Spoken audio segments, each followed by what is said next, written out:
Hey, what's up guys? Chris here with Garage Gym Warrior, and this is your workout of the day. Now, before we get started into today's workout, make sure you subscribe to this channel so you don't miss any of these daily workouts. All right, how this is going to work is, first off, I'm going to describe the workout. I'm going to go over all the movements to make sure that you guys are using proper form and technique on this. Then what I'm going to do is I'm going to go ahead and queue up a full follow-along workout video of this workout so you can get started right away. All right, guys, but if you want to go ahead and skip all the introduction, I've actually queued up the full follow-on workout video down in the description, so you can scroll down there, click on that, and start right at the beginning of this workout so you can get started right away. All right, guys, for those of you who want to go over all the movements, this workout is going to be 4 rounds today, and it's going to start off with 30 seconds of dumbbell incline bench press. Now, there's a series of movements that we're all going to be doing in here. There's strength movements that we're going to end up doing for 30 seconds, with the exception of the jump rope that we're going to add in there.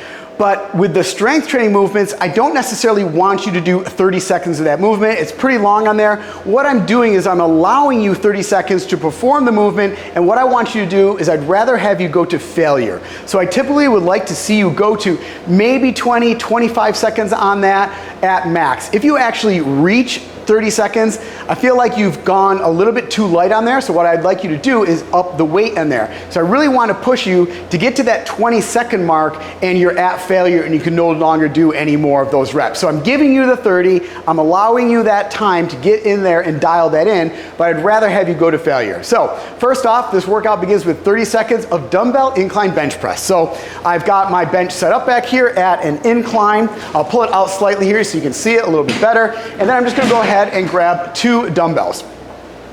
Like I said, we want to go to failure on this, so you want to go heavy enough that you're able to do about 20 seconds of this. Now, when you're going to get into this position, I really want to urge you guys to use your legs to bring these dumbbells up into that position. Don't try to just pull them up. You can have one kind of go off to the side. You can really damage your elbow or damage your shoulder. So place them on your knees and then just roll back and use your legs to get these up into this position. Once you're here, now you can press them up and get your legs out of the way, full extension. Now what we're going to do is we're just going to kind of bend at the elbows there, bring those elbows down close to our sides till those dumbbells reach our chest level, and then we're going to press all the way up, squeezing at the top, all the way down. Nice, slow, and controlled on the way down. It doesn't necessarily have to be a negative, but I just don't want you dropping them down. Really make sure that you have time under tension on that chest so it's engaged the entire time, squeezing at the top. And you're just going to go ahead and do this until failure, which, like I said, should be around 20 seconds or so. If you reach that 30-second mark, then you've probably gone a little bit too light. I would like you to go ahead and increase the weight on those. So once you've gone ahead and done 30 seconds of those dumbbell incline bench press, you've done the strength component of this workout, one of them, and now we're going to work into the conditioning and the cardio. So what we're doing now is we're going to keep that heart rate up in that target fat burning zone. So basically during this workout, what you're doing is you're building muscle while you're burning fat, and we're going to do 30 seconds of jump rope. So not very long in the jump rope, but just enough to keep that heart rate up. So we're going to go ahead, grab our jump rope, and I'm going to go over some basic form and technique of the jump rope. So first off, want to make sure that we're just jumping on the balls of our feet together, and it's just a straight up and down bounding motion here, guys. We're not lifting our knees up, we don't have to kick our feet back, and just jump a couple inches off the ground, just enough to clear that rope. Once you initiate the first swing of that jump rope, your shoulders should be down and relaxed. My elbows are in close to my sides, and I'm rotating that rope just with my wrists, and my hands are slightly in front of my hips. So you're just going to go ahead and jump rope for 30 seconds. That's it. Now we could just do this basic 2-foot jump, but if you want to intensify the workout a little bit more, you can do run in place, really generate a lot more speed on there. You can go into what's called a boxer step, where you kick one foot out in front of the other.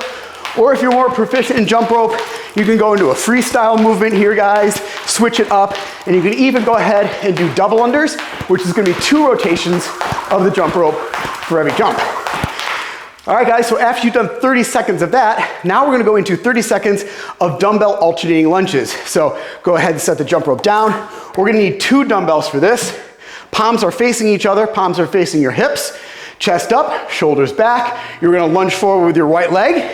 Then you're going to come standing back up, opening up those hips to the top, full extension, chest up, shoulders back, lunge forward with the left leg. And you're just going to do 30 seconds of these dumbbell alternating forward lunges. A couple things I want to go over here on the lunges. First off, make sure you're not short stepping the lunge. Make sure you are stepping far enough out. When I say short step it, what I mean is you're stepping forward, but you're not going very far out. So when you go into that lunge, what's gonna happen is your knee is gonna go out way over the top of that toe. Heel's gonna come off the ground, puts a lot of extra strain on your knee and in your ankle. So make sure you're stepping out far enough that when you go into this lunge, you have a nice 90-degree angle here on this front leg.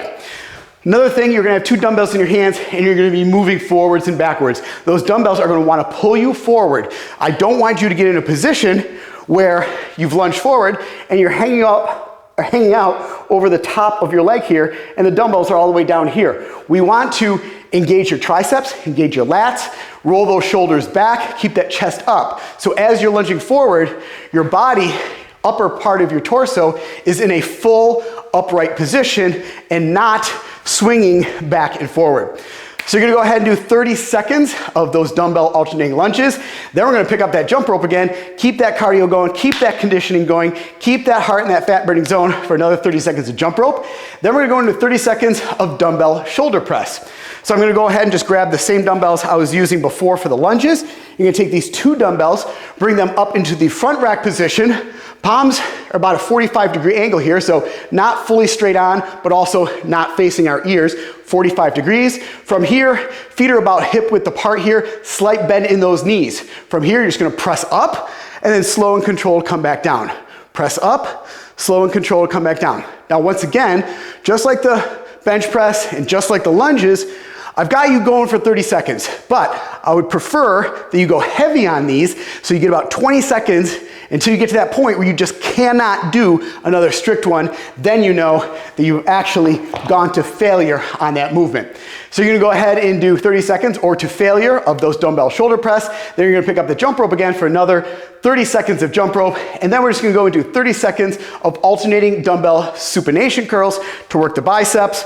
Once again, I'm just gonna grab the same pair of dumbbells I had before. So now on that supination curl, palms are gonna be facing each other towards your hip. You're gonna start on the right side, chest up, shoulders back. You're going to curl the dumbbell up and rotate your hand so that it faces your chest. And then you're gonna come back down, rotate it again so it faces your palm. And then you're gonna go on the left side. So curl up and then all the way back down. Keep that elbow close to your side. No movement in the upper part of your body. Really focusing just on that bicep. Make sure you go light enough here so you're going slow and controlled, but you go to failure. You wanna make sure you get to that 20, 25 second mark here on these, and you just can't do any more of these. Really squeeze that bicep at the top, slow and controlled back down. Doesn't necessarily have to be a negative, I just don't want you to go ahead and just drop them down. So nice, slow and controlled on the way down on those. So you're gonna do 30 seconds or to failure of those dumbbell alternating supination curls. Then you're gonna go ahead and rest for 1 minute. That completes one round of this workout. And like I said, guys, we're gonna end up doing a total of 4 rounds today. All right, guys, that is the workout. Hope you enjoyed this workout. Down in the comment section, let me know what else you wanna see. I'll do my best to bring it to you. And right now, I'm gonna go ahead and queue up the full video of this workout, the follow-along one, so you can get started right now. And as always, I'll see you right back here tomorrow in the garage gym.